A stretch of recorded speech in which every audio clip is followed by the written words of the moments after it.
온 땅의 주인 되신 주님이 내 이름 아시며 사랑만 돌보네. 어둠을 밝히시는 새벽별 방황하는 내 맘 주의 길 비추시네. 나로 인함이 아닌 주가 행하신 일로 나의 행함이 아닌 오직 주로 인하여 나는 오늘 피었다 지는 이름 없는 꽃과 같네. 바다에 있는 파도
세상 그 어떤 어려움 속에도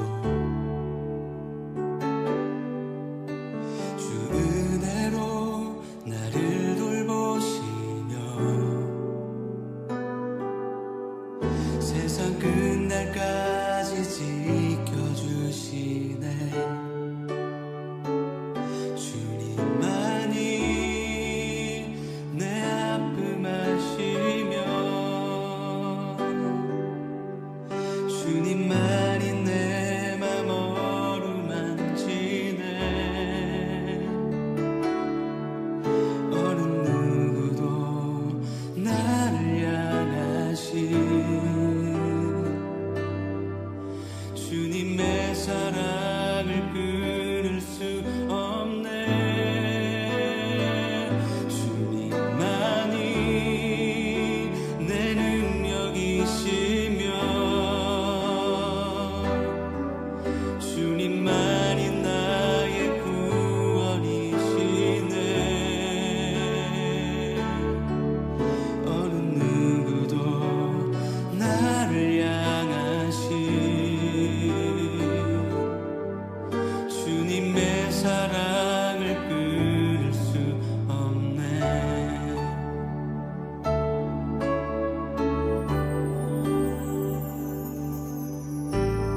사랑이 나를 숨쉬게 해. 세상 그 어떤 어려움 속에도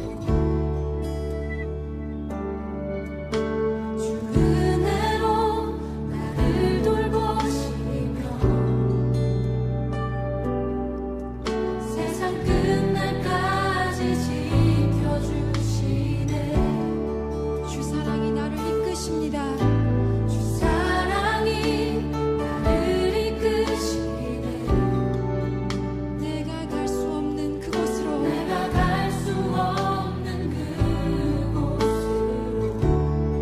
주의 사랑 나를 붙드시며 세상 끝날까지 인도하시네. 한 번 더 주 사랑이 나를 숨쉬게 합니다. 주 사랑이 나를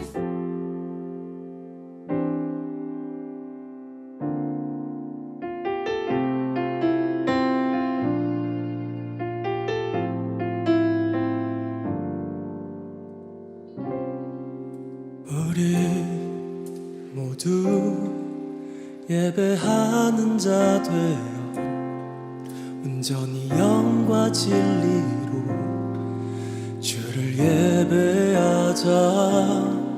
주가 우리와 함께 영원히 함께 하시고 마르지 않는 샘물로 우릴 채우시리.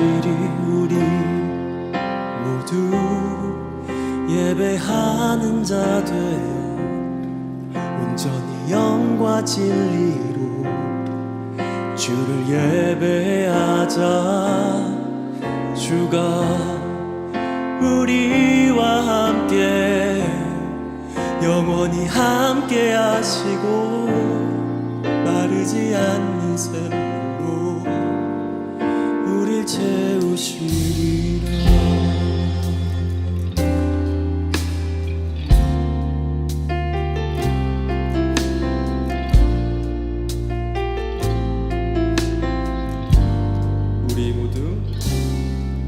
우리 모두 예배하는 자 되어 온전히 영과 진리로 주를 예배하자. 주가 우리와 함께 영원히 함께 하시고 마르지 않는 샘물로 우리 채우시리. 우리 모두 예배하는 자 되어 온전히 영과 진리로 주를 예배하자. 주가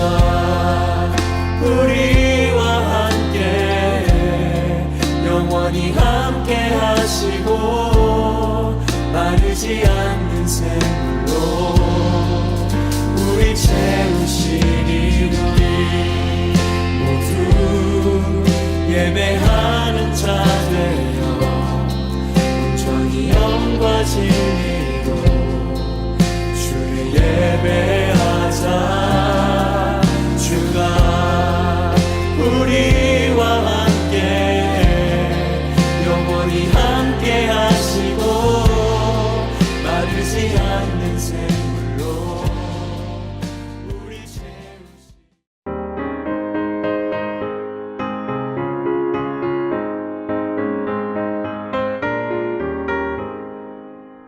나의 사랑하는 책 비록 헤어졌으나 어머니의 무릎 위에 앉아서 재미있게 듣던 말 그때 일을 지금도 내가 잊지 않고 기억합니다. 귀하다 우리 어머니가 들려주시던 재미있게 듣던 말 이 책 중에 있으니 이리 성경 심히 사랑합니다. 옛날 용맹스럽던 다니엘의 경험과 유대인 다윗 왕의 역사와 주의 선지 엘리야 바람 타고 하늘에 올라가던 일을 기억합니다. 귀하다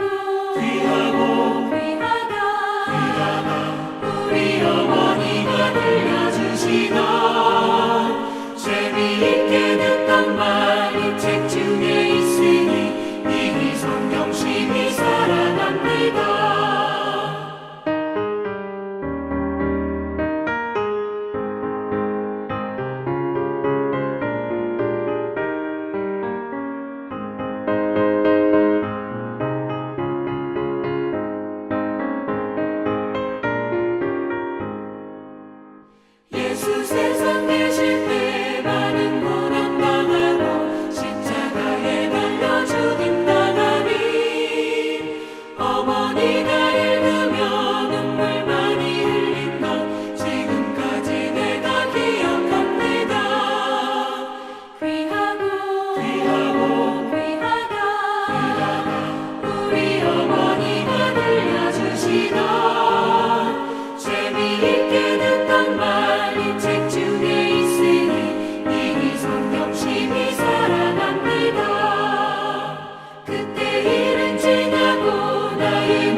제5장. 내가 봄에 보좌에 앉으신 이의 오른손에 두루마리가 있으니 안팎으로 썩고 7인으로 봉하였더라. 또 봄에 힘있는 천사가 큰 음성으로 외치기를, 누가 그 두루마리를 펴며 그 이늘대기에 합당하냐? 하늘 위에나 땅 위에나 땅 아래에 능히 그 두루마리를 펴거나 보거나 할 자가 없더라. 그 두루마리를 펴거나 보거나 하기에 합당한 자가 보이지 아니하기로 내가 크게 울었더니 장로 중에 한 사람이 내게 말하되, 울지 말라. 유대 지파의 사자 다윗의 뿌리가 이겼으니 그 두루마리와 그 7인을 떼시리라.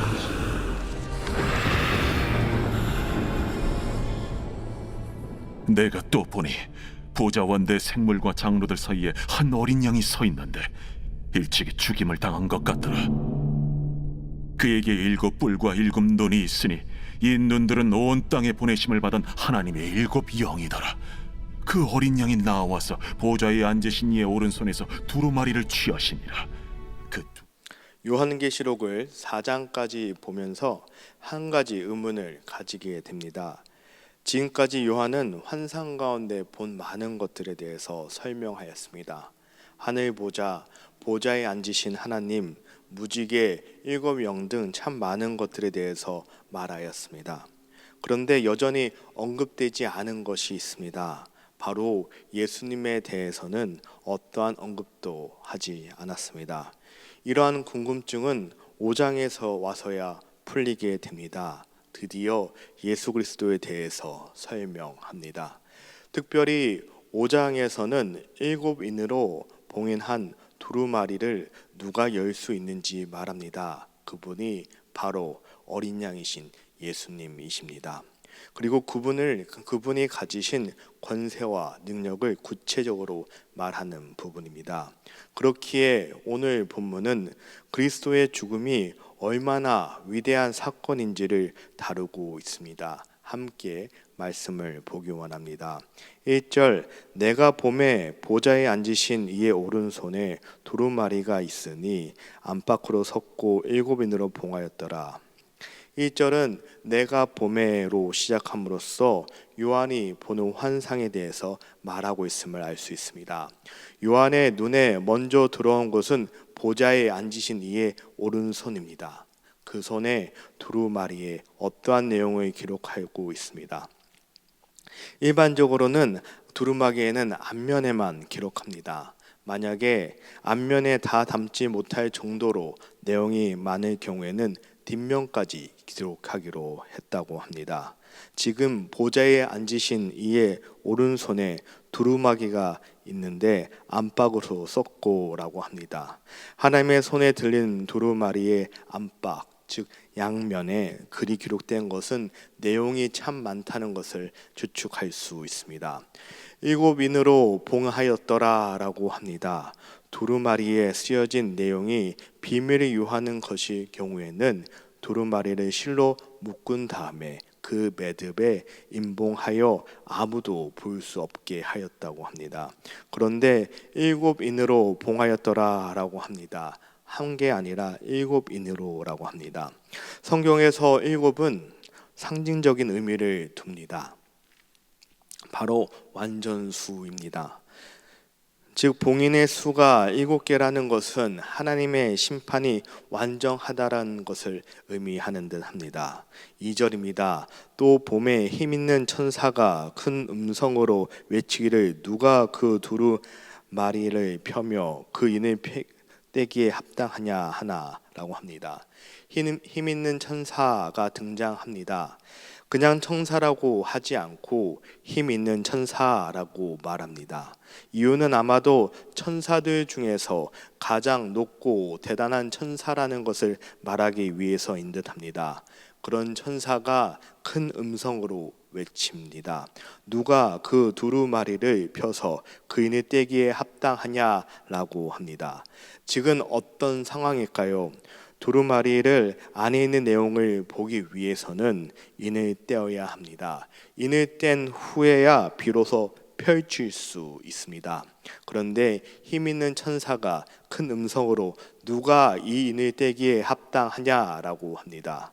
그렇게 대단한 천사가 말하지만 결국에는 온 천하에 이 일을 행할 수 있는 사람이 없다라고 합니다. 그 존재를 찾는 범위에 대해서 말합니다. 하늘 위에서부터 땅 위, 땅 아래까지 살펴보았지만 합당한 자가 없다라고 합니다. 우선 하늘 위는 어떤 곳일까요? 천사와 같은 영적인 존재들이 있는 곳을 의미하는 듯 합니다. 땅 위는 살아있는 사람들이 사는 이 땅을 말합니다. 그리고 땅 아래는 죽은 사람들이 묻힌 곳을 의미하는 듯 합니다. 이렇게 해석될 때 지금 3절은 어디를 보아도 그 누구도 하나님의 비밀스러운 두루마리를 펴기에 합당한 자가 없다라고 합니다. 참 안타까운 상황입니다. 일곱인으로 된 그것을 열 수 있는 자가 아무도 없다라고 합니다. 그런 상황으로 인해 4절에 요한은 대성통곡을 합니다. 두루마리의 인을 풀 수 있는 합당한 자가 보이지 않기에 요한은 웁니다. 지금까지 하나님의 주도적인 계획을 담은 심판을 보았고 전하였습니다. 그런데 그 계획을 감당할 사람, 일곱인으로 된 두루마리를 풀 수 있는 자가 없다고 합니다. 어찌 슬프지 않겠습니까? 그래서 요한은 웁니다. 어쩌면 요한이 우는 이유는 계획을 이룰 자가 없어서만 슬퍼해서 그런 것은 아닌 듯 합니다. 하나님의 주실 기쁨의 메시지, 승리의 메시지 듣고 기뻐할 성도들을 생각하기에 더 마음에 안타까움이 있는 듯 합니다. 그렇기에 눈물을 흘리는 것이 아닌가 싶습니다.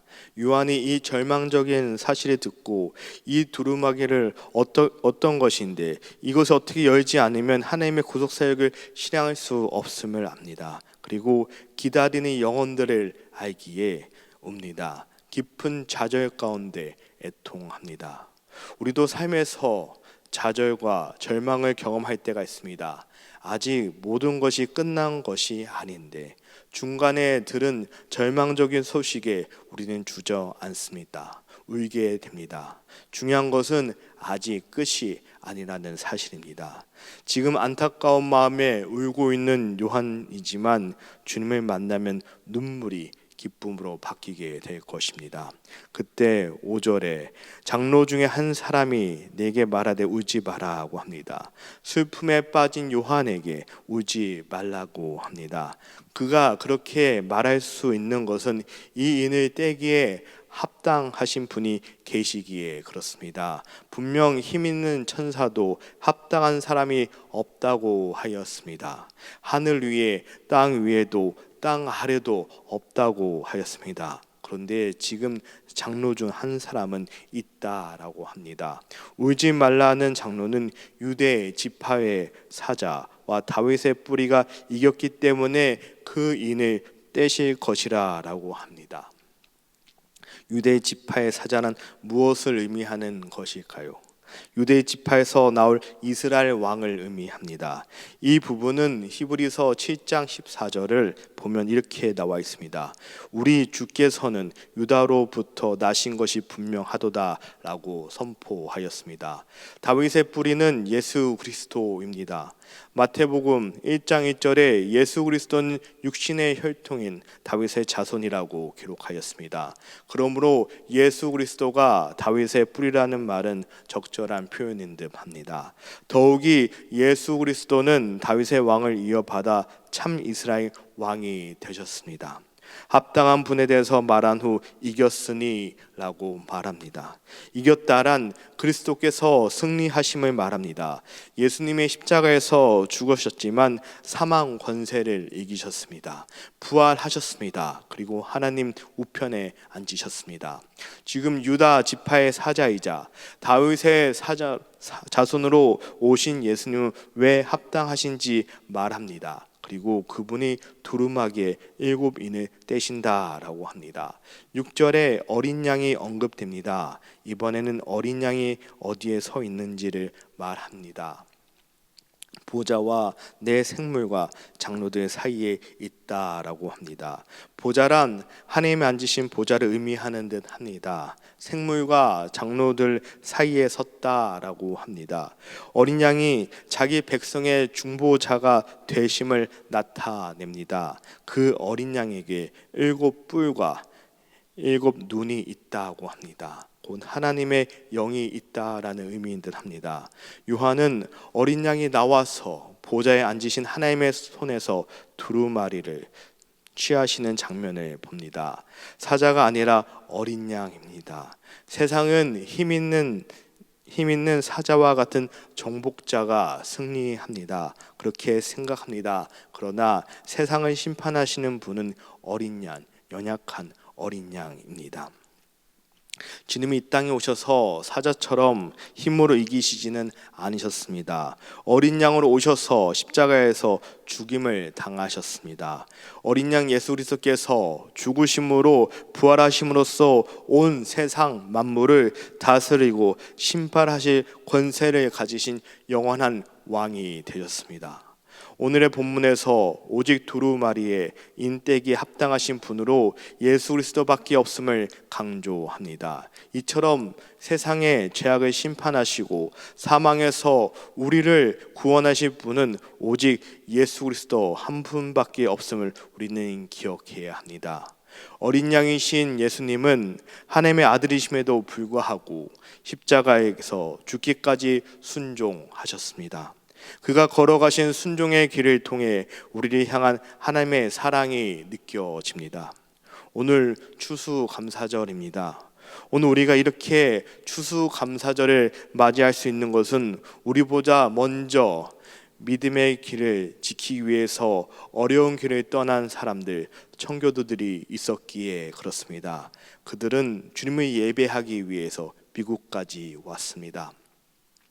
그래서 우리는 지금 미국에서 주님을 예배할 수 있습니다. 추수감사절을 맞이하며 지난 한 해 동안 우리와 함께 동행하신 예수님, 여기까지 인도해 주신 예수님, 그 사랑과 은혜를 돌아보면 어떨까요? 이 땅에 겸손하게 어린 양으로 오셔서 우리를 위해서 죽으신 주님, 그분의 순종의 길을 기억하는 하루가 되었으면 좋겠습니다. 그분의 순종을 기억하며 걸어가시는 그 길을 따라가서 오늘 하루 복된 추수감사절 되시길 주님의 이름으로 축복하여 드립니다. 함께 말씀 놓고 기도합니다.